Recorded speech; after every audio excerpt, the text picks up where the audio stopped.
Welcome to my messy studio, everyone. I'd like to tell you about my newest workshop that covers what I think is a really important topic: how to draw textures in pen and ink. This is a follow-up to my fundamentals of essential information, since most of the things you'll draw will not be perfectly white, perfectly smooth, or perfectly matte, or perfectly opaque. Learning to deal with complex surfaces is therefore crucial to anyone who wants to draw landscape, or people, or animals, or really just about anything. The problem is, texture is an especially challenging thing to do in pen and ink, because this is a medium where things have to be suggested rather than defined.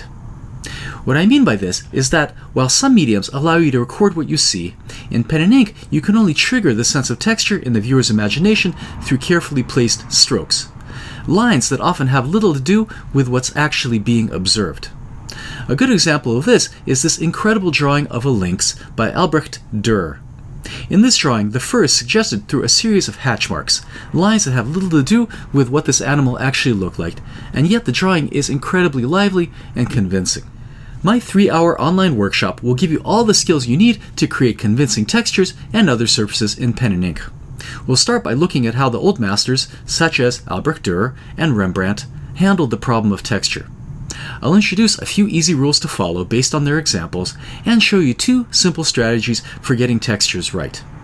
Then I'll demonstrate these strategies by doing drawings of a number of objects, and afterwards putting everything together into a still life demonstration. And of course, along the way, I'll provide you with helpful charts and diagrams to aid with the digestion of the information, and at the end, give you the option to have me give you feedback on your work. The available dates are listed in the description section, with more dates becoming available if I see that there's demand. Please visit my website to sign up. Thanks so much for watching, and hope to see you in one of my workshops very soon. Bye-bye.